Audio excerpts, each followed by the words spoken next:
Good morning.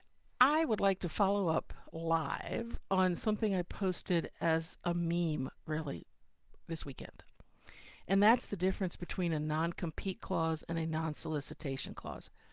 In a nutshell, avoid non-compete clauses as much as you humanly can. They really should not be part of our industry. Honor non-solicitation clauses because they are a perfectly reasonable part of our industry. So that's the takeaway. That's the nutshell. If you want to take off now, you got the gist of it. But let me explain a little bit more.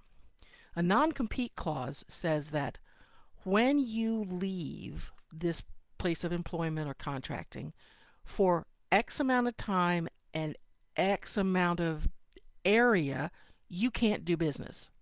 For 6 months after leaving this contract, you can't work within 10 miles of me. Which, geez, that we should never accept that because we are generally self-employed in one way or another, and you've just limited my ability to support myself. And our geography matters to us. I mean, we're usually looking for work within a certain geographical area. Non-compete clauses make sense in industries where you're looking at things like trade secrets and patents and that kind of proprietary information, but that's not part of our world. We're service providers. So my advice is never accept an employment contract or a contractor contract that has a non-compete clause in it. It's thoroughly unreasonable and actually pretty unenforceable. Non-solicitation clauses, on the other hand, let me get my hand going in the right direction, says that when you leave this place as a contractor and employee, you don't try to take our clients with you. You don't take contact information. You don't solicit clients to follow you. You don't actively try to get clients to follow you. I think this is reasonable. It takes a lot of work to build a client base, and as a business, that's kind of all we've got is our client base. So saying, no, you can't actively try to poach clients, I think that's reasonable. Now, we don't own clients. So here's something you should be clear about with them. And you talk about this either when you're starting with them or when you're getting ready to leave. And I think these are two requests that are completely reasonable. One, if a client asks you where I went or where I'm working now, will you tell them? That's reasonable. Because if that client wants to follow you, that client should be allowed to follow you.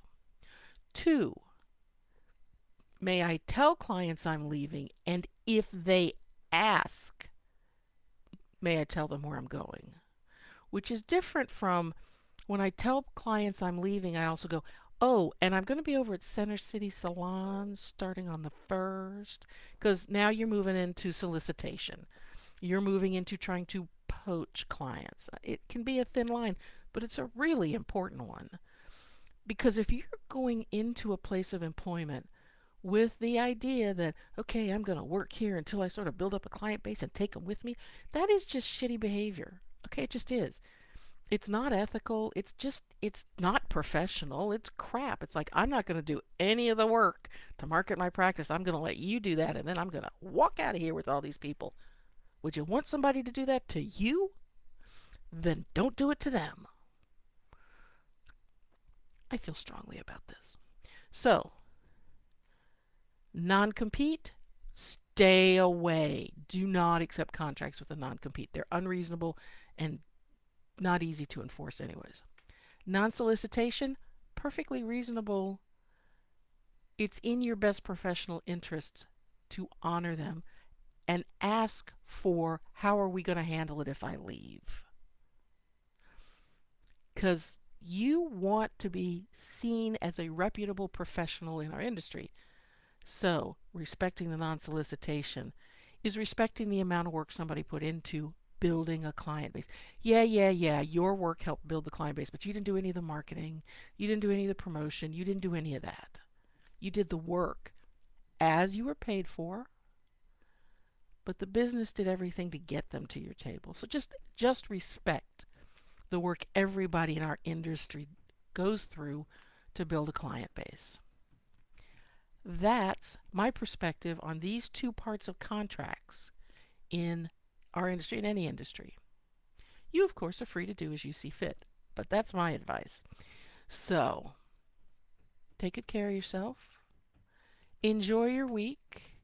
If you're in the States and you're looking at Thanksgiving this week, I hope you get to celebrate it a way that's good for you. And otherwise, I will be back on Friday to talk about yet something different about how business works for us. Take good care of yourself, and hopefully, I will see you on Friday. Bye bye.